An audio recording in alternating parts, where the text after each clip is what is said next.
What's up, guys? Welcome back. Hey, we decided to go ahead and roll with this. We're going to do it. This is the Playoff Pulse here on Heart of Ohio Sports. We're live inside Studio Squared.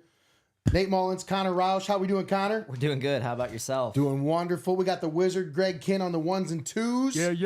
Got a couple other staff members in here with us as well. Jacob Ellis in there in the control room. Austin Rodriguez out there in the studio. We got a packed house here, and we're excited. We're talking some playoff football.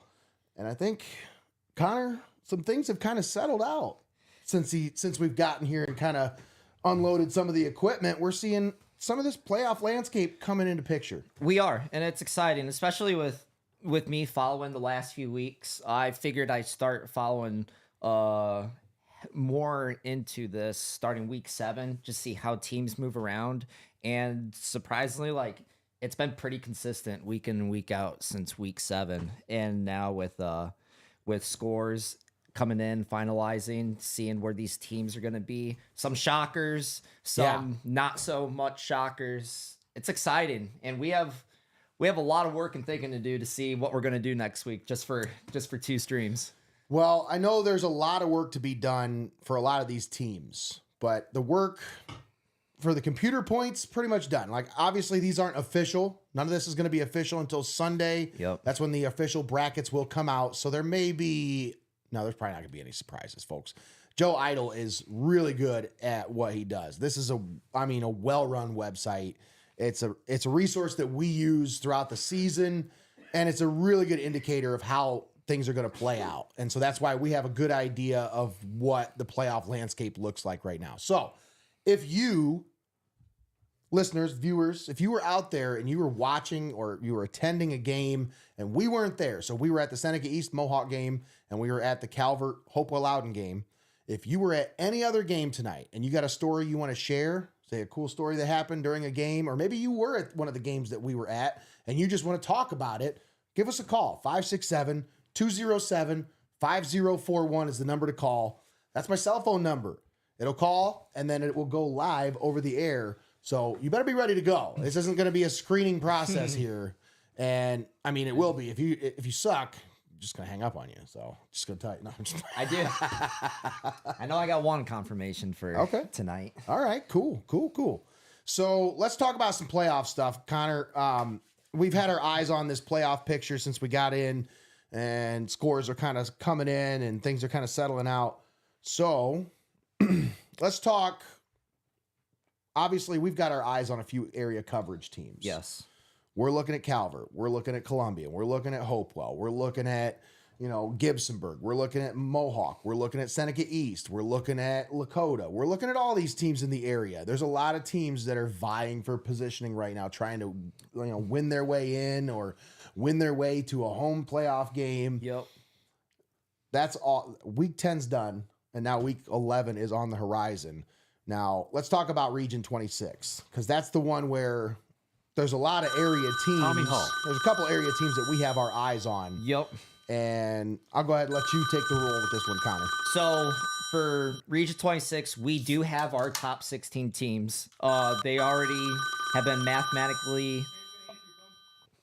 Oh, hey. Let's go ahead and answer that. All righty. We'll get back with that. Oh, I got it. There we go. Is that Nostradamus? Yellow. I don't have Yes, him. it is. You have got to me? send it through the speaker here in the studio. So that little blue box on the desk, if you turn that up and then turn the volume on the Roadcaster up, we should be able to hear him. Tommy? Yeah. There he is. What up, partner? That is Nostradamus on the line with us. Oh, I'm doing well. Just kind of listening in a little bit on the drive home. What a long and arduous season for a lot of teams leading up to that crescendo 10. It really wasn't that long of a season. It was for all these teams. They've been at this stuff since June, even before then, some of these guys been putting in a lot of work.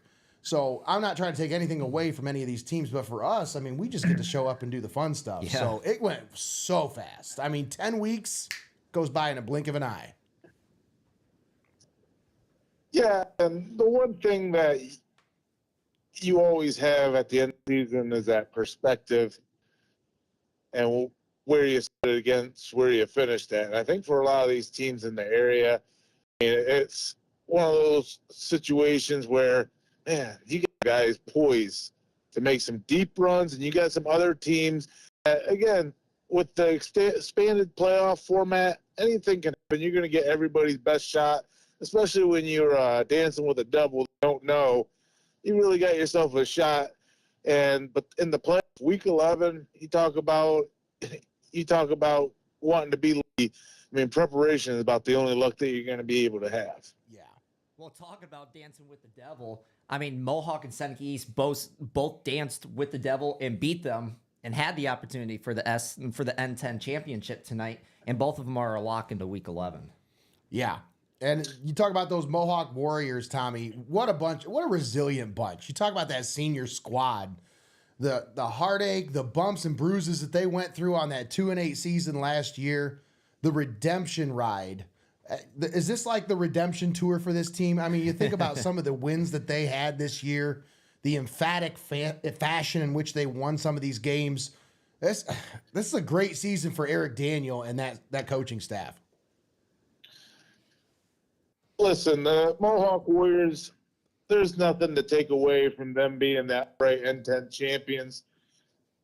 You talk about that turnaround, but honest assessment, you had 4 takeaways, came down to the wire to where you still were just able to escape the claws of the Tigers over at Attica.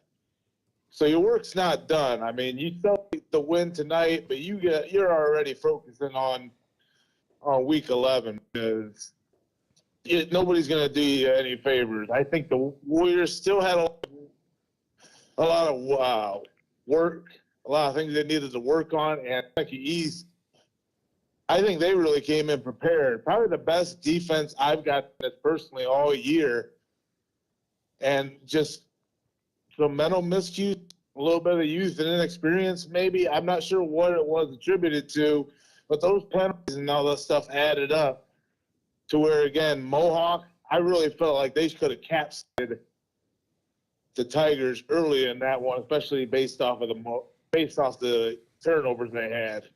And the way they were able to step up defensively and pick up some key stops in the first half, that was just a 7-6 ball game at halftime.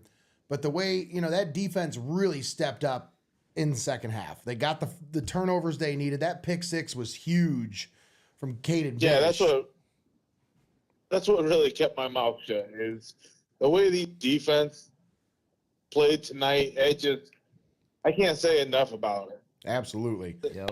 So again, it's one of those ones where you're going to be kicking yourself. It could have either way at any point. And the Tigers, they definitely got a lot to work out themselves going into week 11 as they're probably going to be hitting the road. Yes, they will be.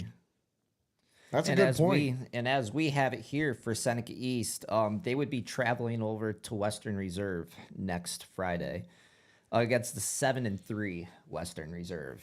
I mean, if we look through their interesting, Connor. If we look through their schedule here, I mean, their big standouts in here is Norwalk, St. Paul, and Monroeville. They beat Norwalk 28-7 and lost to Monroeville 48-0, but St. Paul beat Monroeville 29-28. So regardless, you're going to get strong Western Reserve. A couple things that stand out to me on that Western Reserve schedule as I look at them. They're lining up against Seneca East. This is a Tigers team. This Western Reserve team has a loss to Winford and a loss to Crestview, both teams that Tigers beat this year. So that's something to keep in mind. Obviously, they're going to have to go and play Western Reserve in Huron County at Collins. That's going to be a tough environment, but that's isn't it amazing. That's still how those computer points. Yeah, they ultimately pay dividends. We talked at the top of the.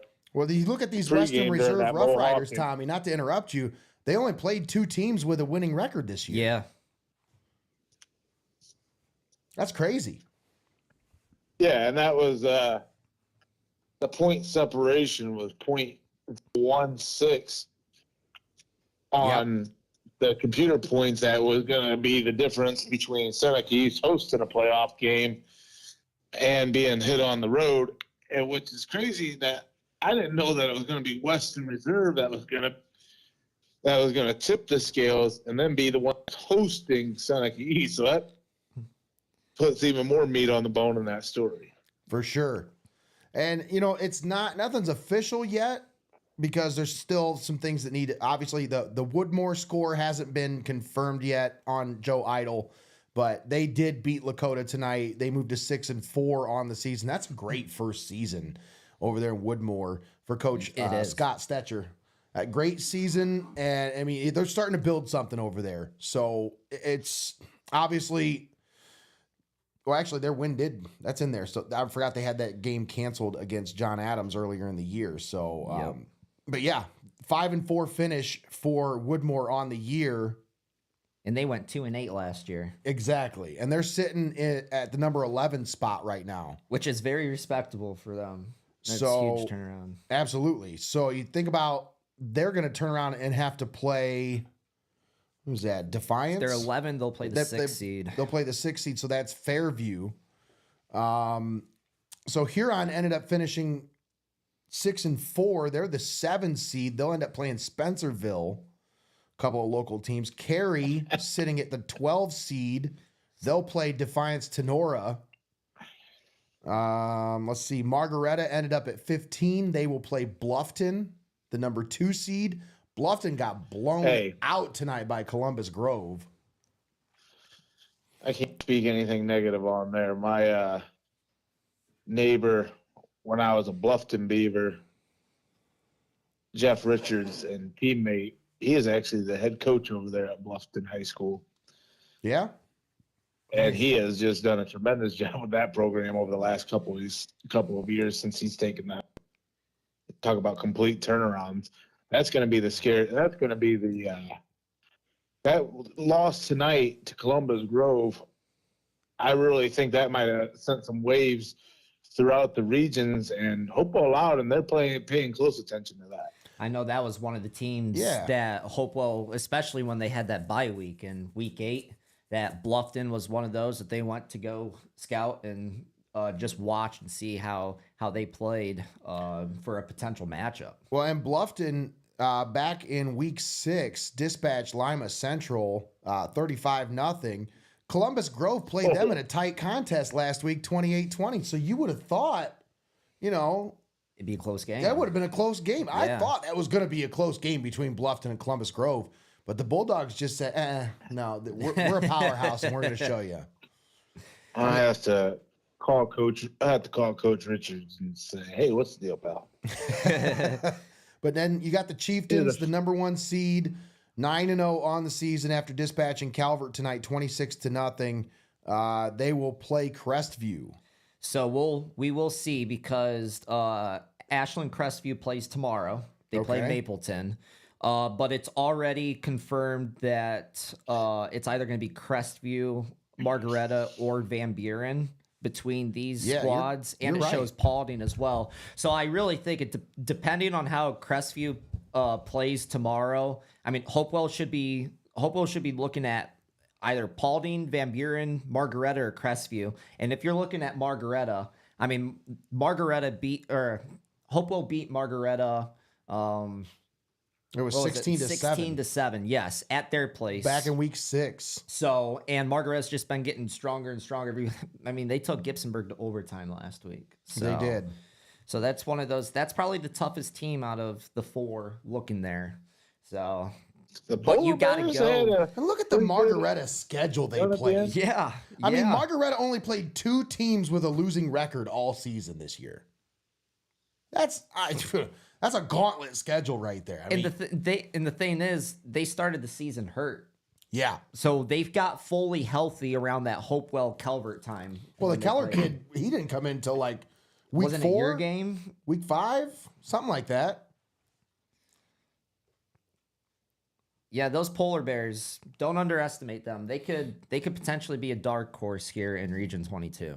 They got to possibly playing your Chieftains week 1. If that's a week 1 matchup, I mean, that's still going to be. Don't overlook them. That's all I'm going to say. Don't overlook the polar bears. So we got our eyes on a few area teams. Obviously, Hopewell Loudon's one of them. Seneca East is another one. The polar bears, we got our eyes on them, seeing what they're doing over there. Obviously, Cary Blue Devils, they're the 12 seed. They'll have to play the Tenora Rams. I don't think we'll be traveling over. They have their own stream anyways. So, I mean, their stream's awesome. They do a great job over there.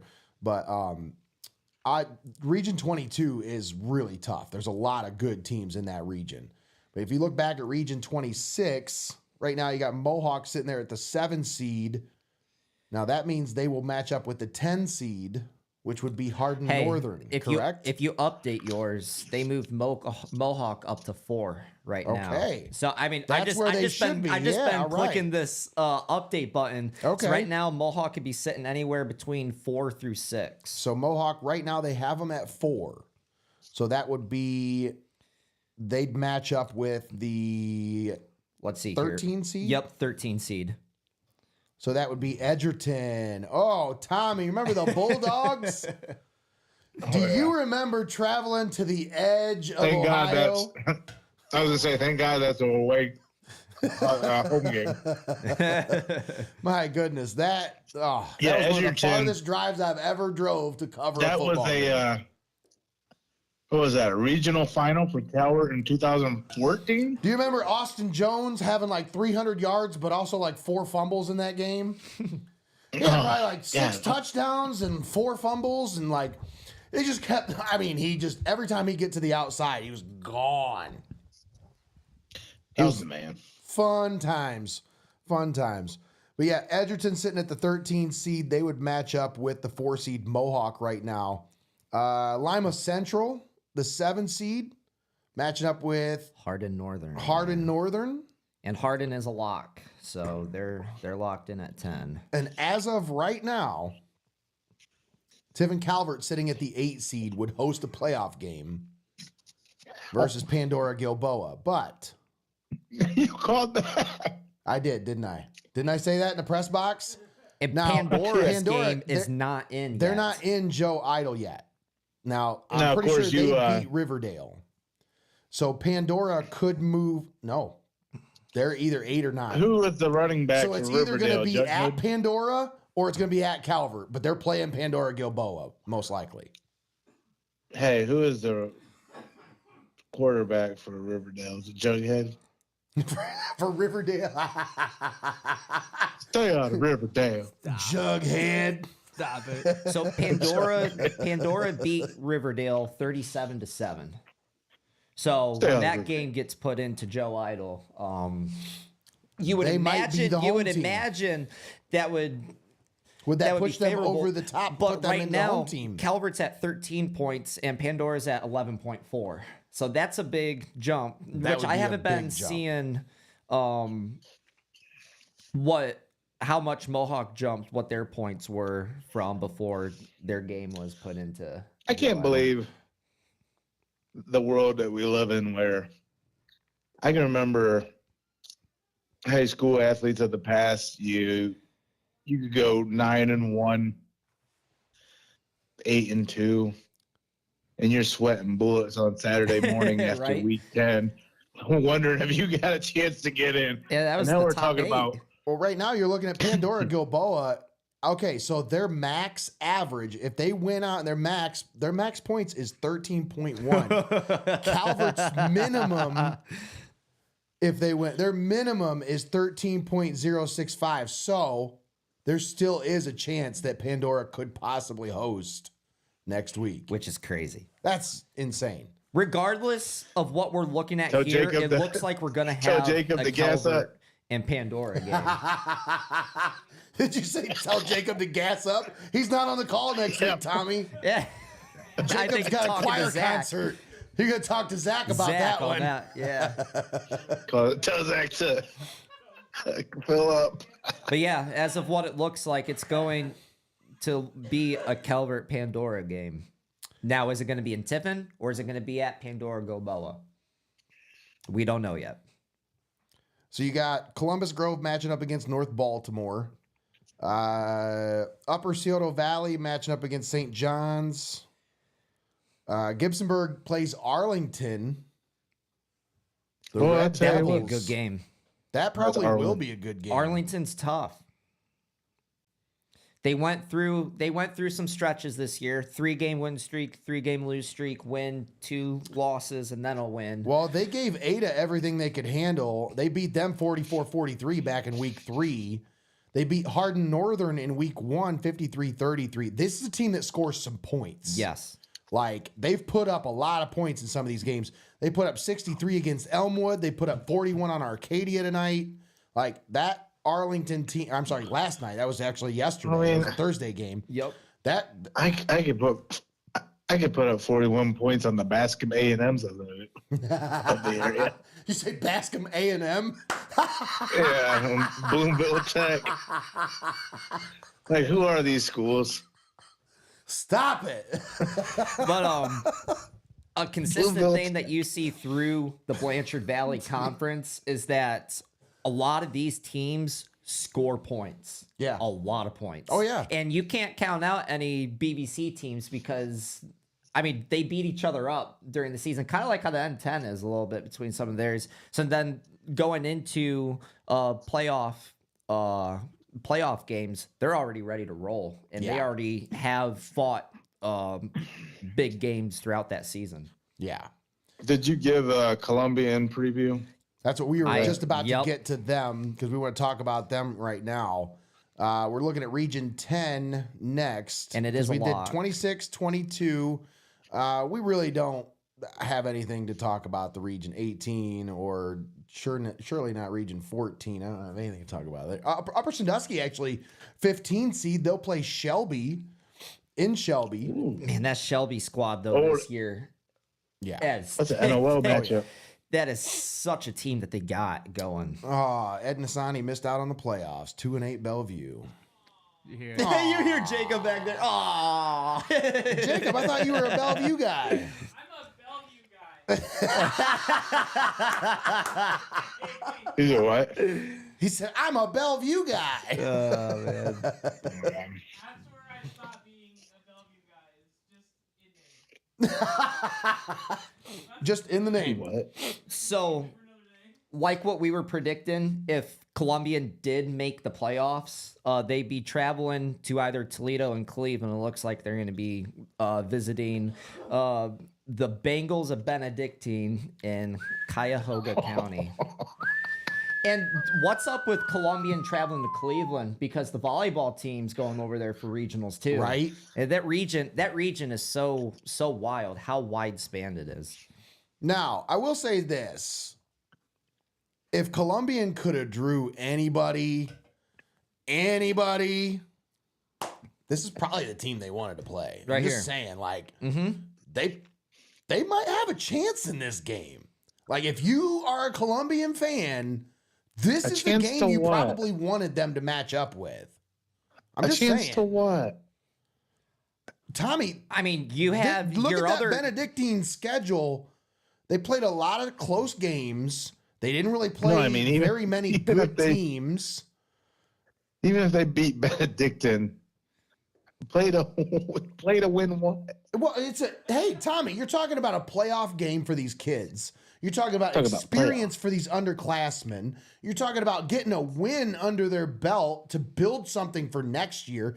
It's a 4-6 season. They got to have something to. And if they do win that game, strong, you know, like that's Tommy, something to be proud of. Tommy, what do you play, mean win what? You Like, don't play if they could win this game, that'd be something to damn well be proud of. Tommy don't believe in participation trophies. I don't give a shit. Tommy didn't even finish past the regional round. And if they do get past that game, I mean, you get the winner Tommy of wants to Defiance. bitch and complain about not winning anything. He never won anything either. So if he does, if Columbia does make it past that round, regional appearance since 1987. I mean, you want to set the standard. Well, twice.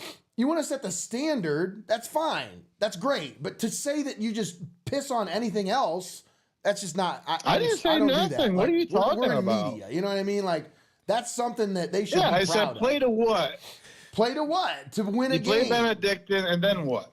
So what? Well, what I'm saying is They'll you have a win a chance. game. You have Defiance and Bowling Green playing each other, and that could be another close game as well, favorable too. So if you're Colombian, don't give up yet. You have this week and potentially another week. So basically, Tommy, by your reasoning, well, they can't beat Toledo, so what's it matter?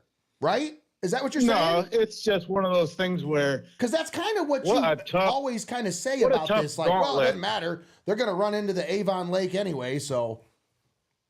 no, it's a tough gauntlet and an unenviable task. It's one of the reasons why that team doesn't have a state banner hanging up. It's just a tough luck of the draw. Well, maybe if they're Each like and every Clyde, they year. can get down to D4 next year and win one. But yeah, I mean, you got to remember, no matter what, over your shoulder. And again, I was in that program too. I played the same damn teams. You played Toledo Central Catholic. Yeah. You're running. You're looking over your shoulder at it, and nobody's unbeatable. I mean, that's the Yeah. great No, thing I mean, about he's football. right. That's a Bill It's just- Belichick. That's what Bill Belichick says. Look, nobody's unbeatable, pal. Yeah. And I mean, But in this respect, it's like one of those things where, God, I do not. You can't tell a Colombian player any different about getting a chance to play in Week 11. But God, what a beating a lot of these guys have taken this year. Tommy, a 2-8 That's Norwalk the main thing team. that you get at. A 2-8 Norwalk team is going to make the playoffs. A 4-5, 4-6 Toledo Rogers team, they're going to make the playoffs. Again, there's no. No, this- never no, mind. like- I just updated. They're out. Lutheran West, a Yes. 2-8 football team is now in. 4-6 Toledo Rogers is out. Make See, that sense. looking make at- that make sense. Looking at this Computer region points. here, it's who you play. I Man. guess it's insane. It is. It's all about who you play for sure. That's why Norwalk's sitting at the 15 seed right now, and they're going to play Buckeye Medina. That you remember last year, Toledo. I mean, Columbian took care of Buckeye. That's a team that's probably coming into this playoff run thinking we got something to prove after last year. I think again, you talk about the standards and the precedents, and you made a good point when you talk about the inability to get kind of over that hump past the regional. You gotta have those litmus tests, and you gotta have that schedule where, hey, if nobody else is gonna play you, you're gonna have to play the Bishop Wattersons. You're gonna have to play the Chardons. I mean, you look at it as 4-5 or 4-6 on the season, but who's going to do better than what they did with that task? And then you talk about Week 11 again. It's just a lot of. You talk about these young guys that are getting that experience. What a welcome to the varsity level. Yeah. It's not so much tough to see or something not to root for. It's just really hard to All right. get What do you yourself got? up for it. What do you got, Connor? Calvert is going to be hosting next week. They have claimed the 7 seed. There you go. So There will be a the home 7 playoff seed, they game would be at Frost playing Callinow Stadium in Week 11. the 10th seed. They will be playing Hardin Northern. So All right. that'll be a heck of a matchup. That's where my Well, wait, no, they played the 9 Boston's seed. an alumni of. The 7 plays the 7 seed plays the 10 seed. That's what I just said. Well, Calvert's the 8 seed, aren't they? No, they're the 7 seed. Oh, wow, they moved up over Central. Yeah. Yep. Calvert's 6-4, and they moved over Lima Central, who is 7-3. Hey, that's exactly how I became sales manager. Moved up despite doing nothing. But so Calvert will host Hardin Northern, the Polar Bears, and Heart of Northern? yes, that is a They're the team Polar that, Bears? that's another team that if you're Calvert, I mean, Probably like that matchup. they have a win over winnable. Waynesfield Goshen, who's 7-3. A close loss to an 8-2 Ridgemont, and they lost to Upper Scioto Valley, 38-10. And then they just lost to a 5-5 Elgin team, 32-28. So if you're Mike Lento and the Senecas, you can be looking pretty good at advancing out of next week. Yeah. Just take this game tonight out, and you already know, like, hey, look what we just matched up against. That's right. The playoffs. This is the standard for the playoffs. Well, and Calvert, I mean, you look at their season, and offensively, they struggled. They really did. They struggled to move the ball offensively. I think once teams figured out who they were, they're a running team, and they have a freshman quarterback and a lot of inexperience. You know, they just kind of put 8 guys in the box and said, hey, make that freshman quarterback beat us. And a lot of times he was able to step up and make some big plays, but in clutch situations against some really good teams this year, they just weren't able to get over that hump offensively. But if you look at their defense, they've kept them in games all year. I mean, they held a Hopewell Loudon team who was averaging 30-plus points a game to 26. Well, here, let me comment on that. So they held Margaretta to 10 points. They held Gibsonburg to 10 points. Now, they also held a Monroeville team who put up 70-plus in a game this year to just 23 points. So there are some wins. St. Paul, just 6 points. They've put up a goose egg on the defensive side of the ball against a good Lucas Cubs team. That's a good defense. That's the other thing that's not touted enough is that defense, they're tasked with a long 48-minute ball game a lot of times because your offense ain't doing you any favors with some of the 3-and-out situations that they create, quick series. So you got a defense that's on there for a long time. That's where they give up some of those points. For sure. You get this offense clicking, you give them a chance. That Calvert team, like you talked about, they can play with anybody, especially if they're able to finish drives. Hey, partner, But that's why I just got a text from a coach. I think I got a coach that's wanting to call in. Calatrulio possibly wanting to call in and talk a little playoff scenarios here. Talk about their week 11 matchup with... Did you say Calatrulio? I said Calatrulio. I'm going to try to go in here and turn on the Heart of Ohio Sports because all those games are archived, so you get a chance to relive them. I need the Heart of Ohio ball game on. I was just thinking, I was like, I wish I had that on this road. I need the Heart of Ohio. I need the Heart of Ohio Sports ball game. What? I'll have to show you sometime, Tommy.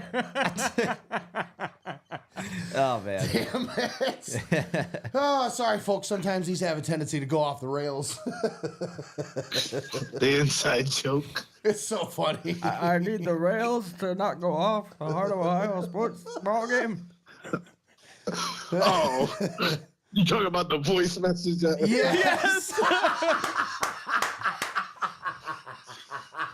Yeah, apparently you could just order up Heart of Ohio Sports on your phone. I made a sound clip of it, Tommy, and it's gonna get played during a football game. It's gotta get played. Jeez, Pete. All right, partner. Anyway, yeah, I try to get this show back on track. Yep. I'll see you in the funny pages. All right, man. Appreciate you. See you Take later. care. Thanks. Yeah, it's funny how these are just updating by the second, really. These playoff spots. I mean, here in Region 22, you have the top 8 seeds confirmed. And then you go over to 26, and you have the top 10 seeds, and then 13, 14, 15, 16 confirmed. So they don't have, looks like they have Lipsick score in for their 11th currently, and then Macomb is in. So I'm not sure who really they're waiting on here to confirm those 2 spots, but those are the only 2 left in Region 26 that needs to know where they're going. So, yeah, there's still some interesting scenarios that could play out here. Of course, there are some Saturday games that are still kind of holding up some of this stuff to see where things play out. For final numbers, yeah. Because you said Ashland Crestview plays Mapleton tomorrow? Yes, Ashland Crestview plays, well, let's see here, the 25th. So actually, it looks like they played yesterday. Was supposed to be yesterday. So no score. Let's see if we can get a score right here for that game.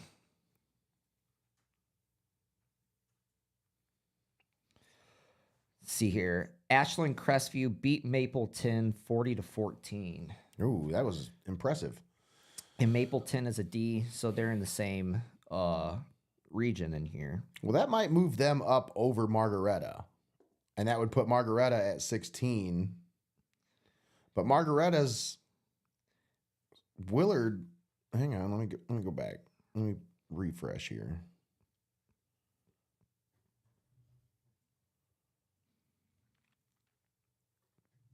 Yeah, Margaretta's score is in there now. So they are at 15. Crestview score still not recorded. I don't know. So now, Crestview did control its own destiny, but with a win, they'd be at 14. It says here. So possible seed ranges are what you're supposed to look at here on Joe Idle. It says the current rank column is not a projected seed. Please do not interpret it as such while Friday and Saturday scores are still being entered. Please use the possible seed ranges column instead. When enough game results have been entered, the possible seed range for a team will be replaced with either a single number or out if a team becomes eliminated. So as of right now, Crestview, with a win, it says 14. There's no range. It just says 14. Yep. Now you look at the teams above Crestview. You have Paulding, which is sitting there at 14. Yep. They would move down to 15. Margaretta would then move down to 16. So that means and that could Hopewell be Loudon would face Margaretta. Hopewell Margaretta game. Week 1 of the high school football playoffs in Bascom. That'd be a great game. It would be. Seneca East matching up against Western Reserve. We talked about that. That looks like that'll be a good matchup. Let's see here. Western Reserve currently. So Western Reserve has the 8th seed. No, Seneca East would match up against Huron. And they would play in Huron. Yes, that's what it looks like. 12. Seneca East is 10th currently. Mm-hmm. And they would play the 7. So Huron, yeah, that would be at Huron. Now, Woodmore could finish 10th. They could finish above Seneca East with that win over Lakota. No, actually, no. I take that back. So, yeah. As of right now, I would probably put Margaretta at 16, playing Hopewell Loudon. Cary is at 12. They will play number 5, Tenora. Yep. Woodmore is at 11. They would play number 6, Fairview. And like we mentioned, Seneca East would play the 7 seed Huron in Huron. That Cary game going to Tenora. I think the biggest key for the Blue Devils there is to have your offense produce. Boy, the Rams started out 0-3 and have went 7-0 since. Picking up some big wins over Paulding, Edgerton, Fairview. That Fairview win was a 1-point win back in week 5. That's huge because they were one. I mean, they were 1-3 at the time to get that win. Yeah, that probably gave them a lot of momentum against a Fairview who was 3-1 in that matchup. That Region 22's got a lot of good teams. A lot of talent. Region 22, and then really that whole division, Division 6. If you look at one, Kirtland and Coldwater's been just at it all season, going back and forth, and I think they ended the season. Well, I think there's one more release left for the state polls, and they were tied in week 9. Kirtland, they had a demanding 33-0 win tonight, but it was against a 1-9 Cardinal. And then Coldwater, they lost to Marion Local tonight, 35-0. Which for Coldwater here, they kept that 1 seed right ahead of Cincinnati Country Day, which Cincinnati Country's Day, their only loss was to, Cincinnati College Prep. I must have been thinking of another team that Woodmore played, because Woodmore they played a Cincy team a few weeks ago. Woodmore. Cincinnati College Prep. And they ended the season 6-2 with the game tomorrow. So that probably helped Woodmore as well stay up there for sure in that ranking. That was a good season for the Wildcats. They're not done yet either. Everything just got finalized on Joe Idle for Region 22. So this is what it looks like. Hopewell is the 1 seed. Bluffton is 2. Ottawa Hills is 3. Patrick Henry is 4. All those 4 teams right there are lethal. Tenora 5. Fairview 6. Huron 7. Western Reserve 8. Seneca East 9. Spencerville 10. Woodmore 11. Cary 12. Evergreen 13. Crestview is 14. Paulding is 15 and Margaret is 16. So as long as this stays correct and OHSAA confirms it, you're going to have a Hopewell Loudon Margaretta rematch next week in Bascom. And Seneca East would play Western Reserve, and that would play at Collins. Yes. So they will go there. And Cary would play Tenora. So there's your matchups in Region 22. Ashland Crestview drew the 14 seed. They will play Ottawa Hills. That's going to be a tough one.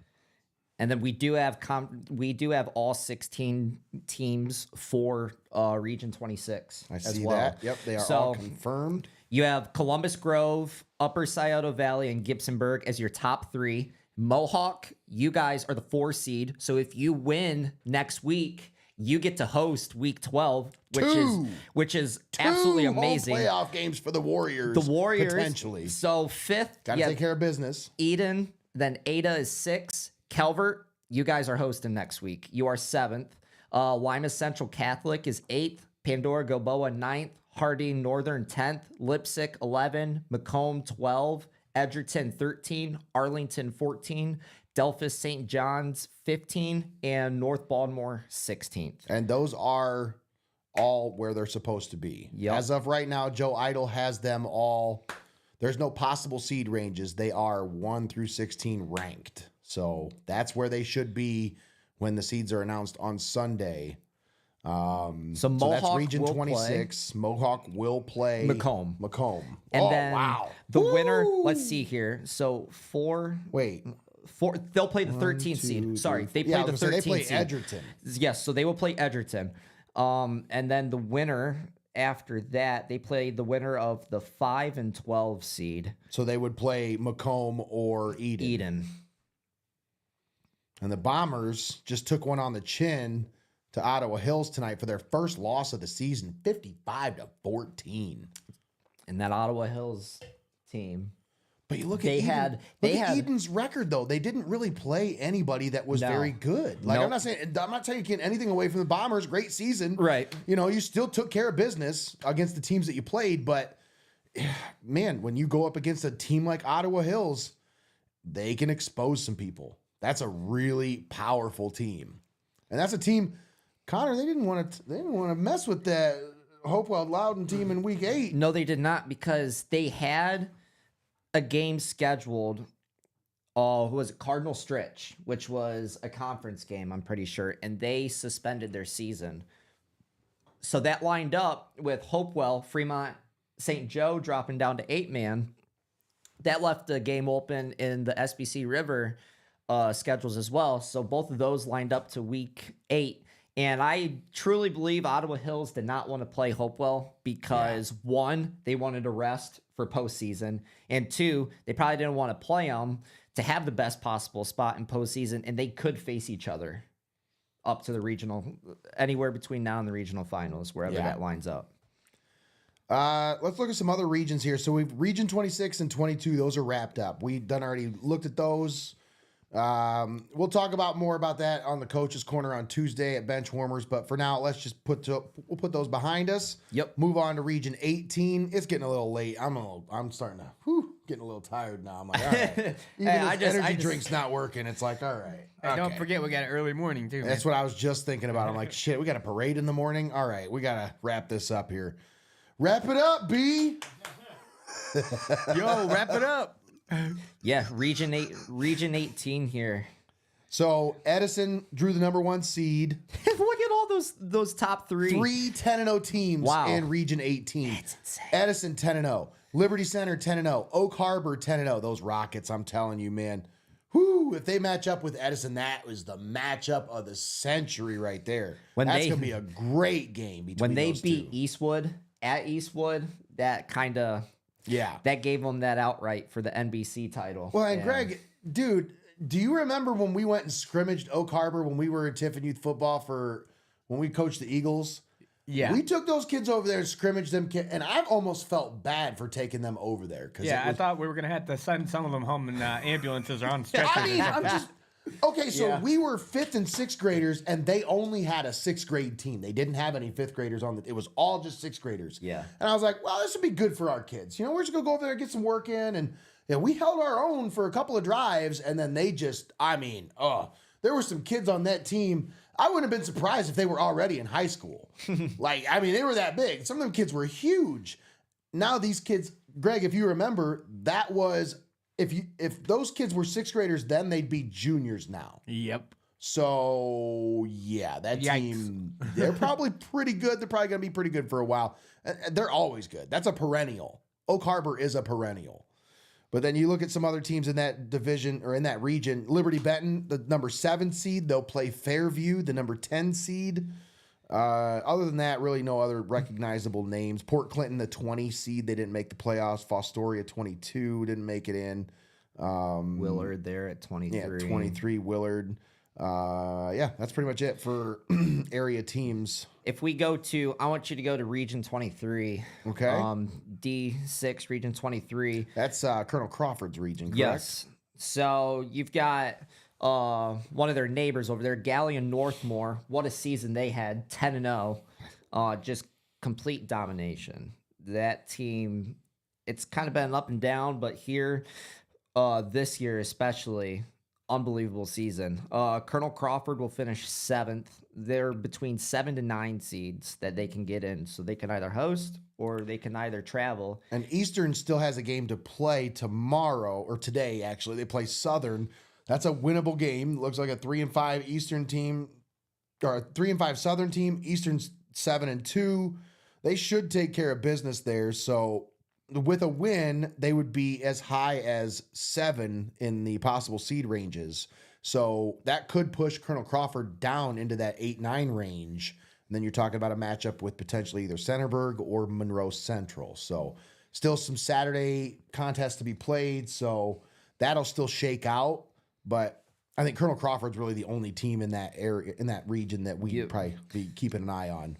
And then just to stay, I guess, looking with Columbian in their conference, Sandusky locked in at 11 in Region 6. Yep. D2 Region 6. Another one in here, 5-5 Fremont Ross. I was just about to mention them.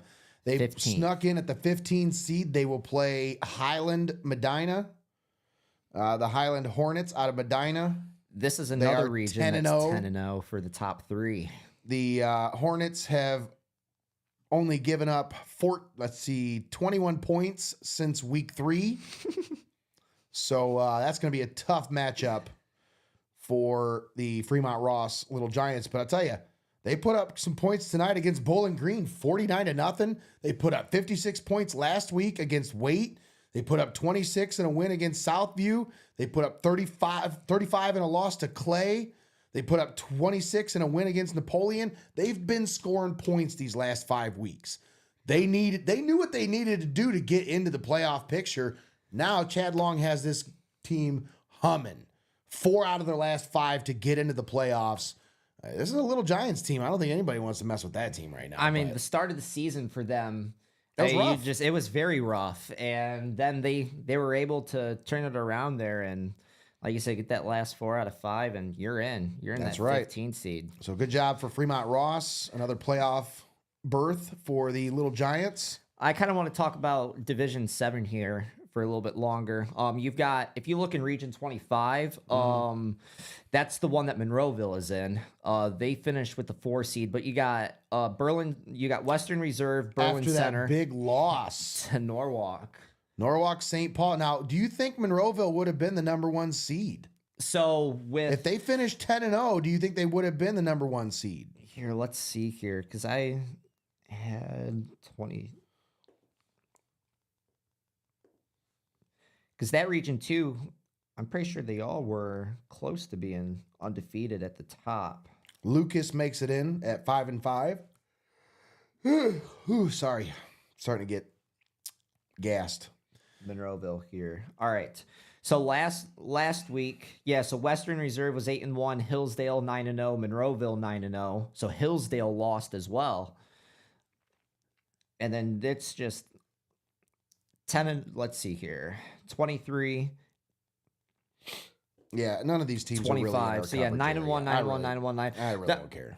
Well, I'm sorry. I care about Monroeville, but what all I these was other trying to teams- say is looking at these teams, because we got Region 26.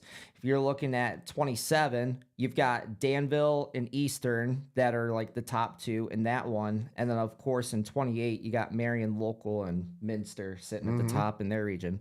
So what I'm getting to in this division is you've got really tough top teams in there. You get out of that regional play. yeah, but nobody's making it past Marion Local, so. No, not a doubt. I would love to see it happen, but I mean, good Lord. They just set did they win tonight? That's 58 in a row. Did they win? Yeah. They beat Coldwater 35-0. 35-0. Yeah. Good Lord. That was their best. That was supposed to be their biggest test. I mean, well, last week Against Minster. against Minster, they beat them, 21-0? Yeah, it was 21-0. Marion Local beat Minster. So that was their closest game of the year. Every other game's been 50+ nothing. Like I don't think they've given up a point yet, have they? So they've given up 22 points this year. Wow. Okay. So they went 45-6, 49-0, 42-9, 71-0, 48-7, then 48-0, 62-0, 42-0, 21-0, 35-0. OHSAA record for most consecutive wins, 58 wins.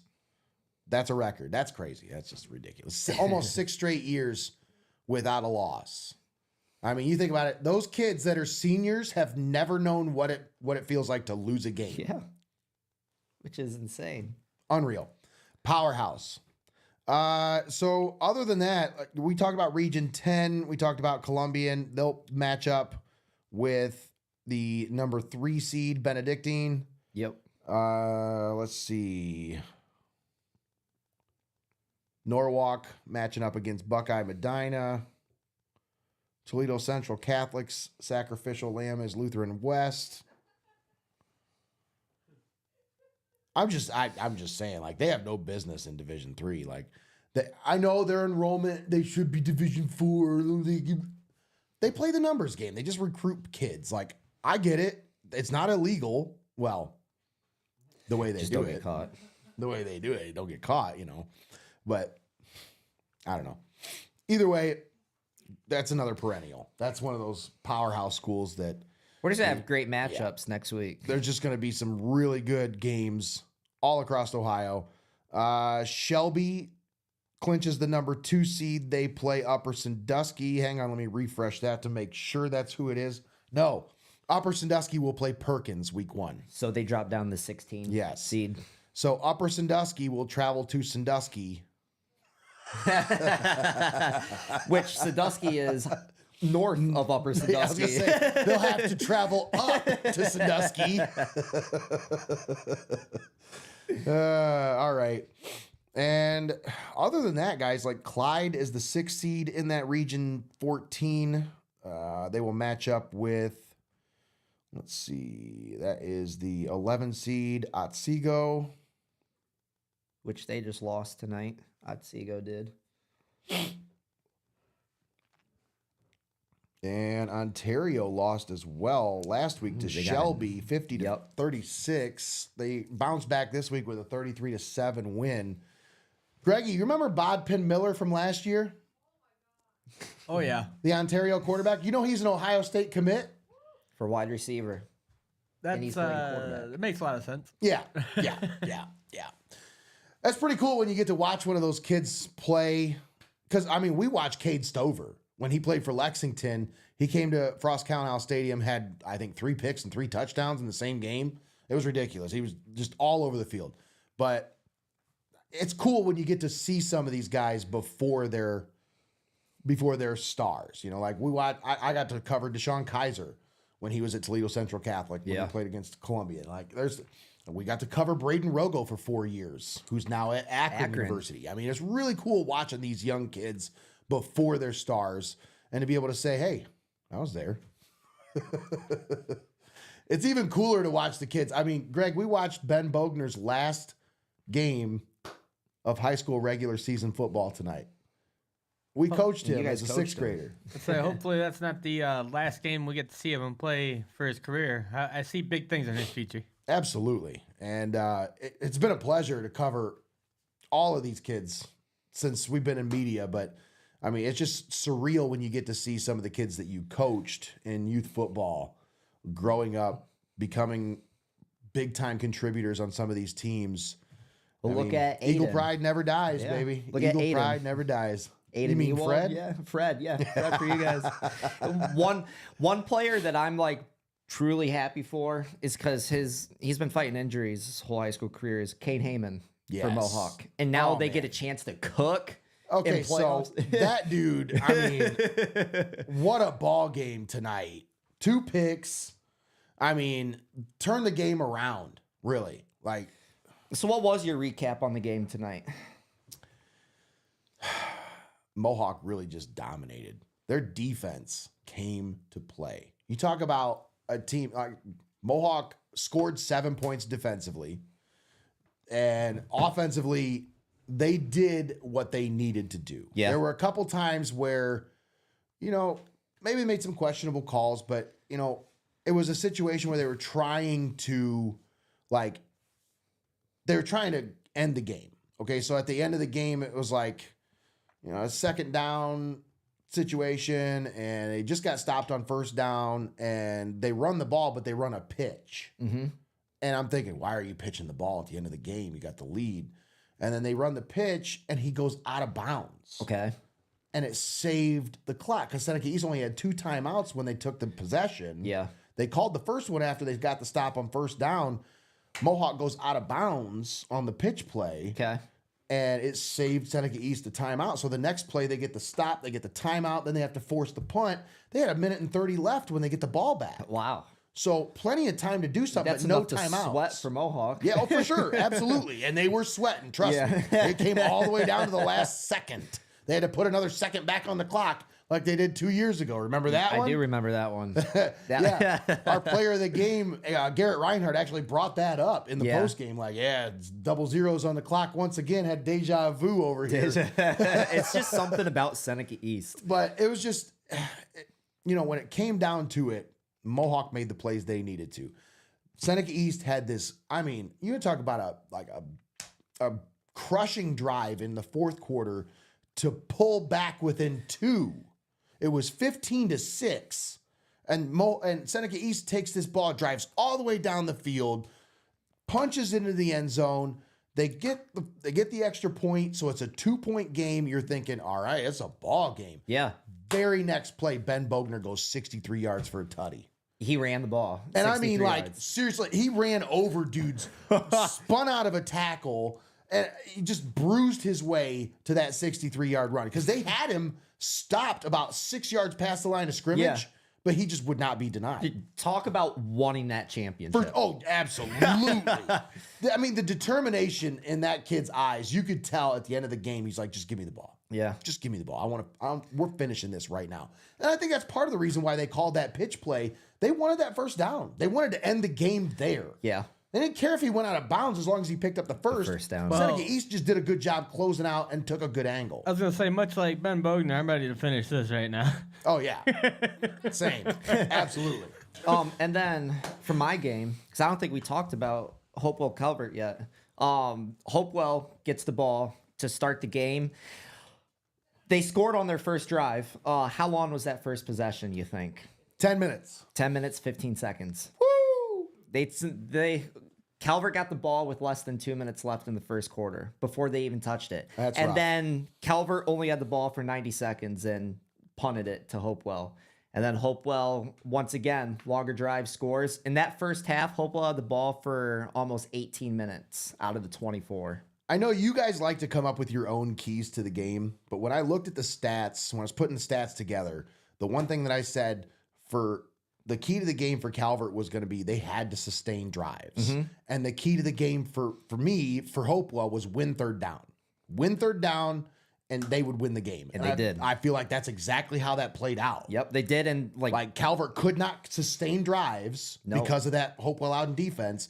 And because Hopewell won on third downs, it kept their defense on the field. And you got to give credit to both the offensive defensive line for Hopewell. Just the way that they were able to create gaps to convert those second, third downs into first, and just the where and Calvert cannot start any rushing momentum at all. Well, it was rough. It was a rough night for Cal. This is the second year in a row where I felt like Calvert had the bigger offensive line, maybe bigger in the trenches, but Hopewell just has a way of dominating them at the point of attack.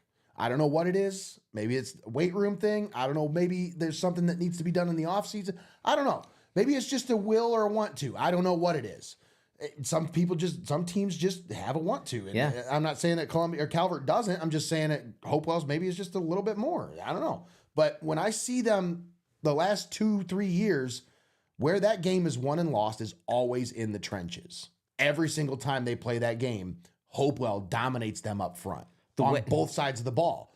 That's how they win that game. It's not hard to figure that out. When you watch those two teams play each other, it's pretty easy to see where the victory's made, and it's right there in the trenches. Yep. I mean, last year, we thought it was going to be a completely different game when Jacob Rombach, the very first play of the game, he ran like 70 yards for a touchdown. Yep. And then like the first few drives, they've had long rushing attempts. So yeah, the running game is where it's won and lost. For sure. Well, I think that's pretty much it. I'm about spent. We had a lot of fun with this one. A lot of teams in the area are in the playoffs, and it's now time to start getting ready. And now it's time for us to start getting ready. Keep your eyes peeled. We'll have our playoff matchups coming up here in the next couple days. We'll announce those. Folks, if you are a business owner or you know a business owner in this area, we need your help. We can't broadcast these games without you. And after this last game, that long sponsor list, it's now gone. Like, we got to recall everybody and get them back on board for playoffs. We need your help. So please get a hold of us. HOOSbroadcasting@gmail.com. You can text or call the number that's listed on the screen right now, 567-207-5041. Let me know you want to get on board with the winning team here at Heart of Ohio Sports. Once again, playoff coverage coming your way, Week 11, right here on the Pulse of the Buckeye State. I want to thank Connor once again for helping us on the broadcast. Thanks again, partner. Appreciate your help. Yep. I also want to thank the Wizard, Greg Kinn, for keeping us up, keeping us locked in, and staying up there and keeping his eyelids open in the control room for us. I'm trying. Thanks to Tommy Hall for calling in with us.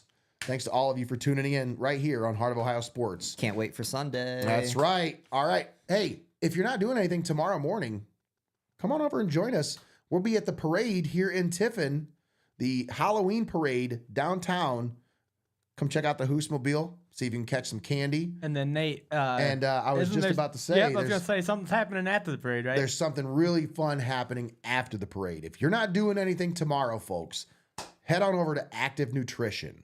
There's something really fun going on over there. They have a wand making class, potion making class, if you're into that kind of stuff. Potions. All kinds of fun stuff happening at Active Nutrition. Chelsea Mullins, the beautiful Chelsea Mullins, will be leading the way with her wand making classes. And if you haven't signed up, don't worry. It's not a big deal. You can just head on over there, take your kids. This is a really fun time. And kids really love making these. They get into it. They spend a lot of time on it.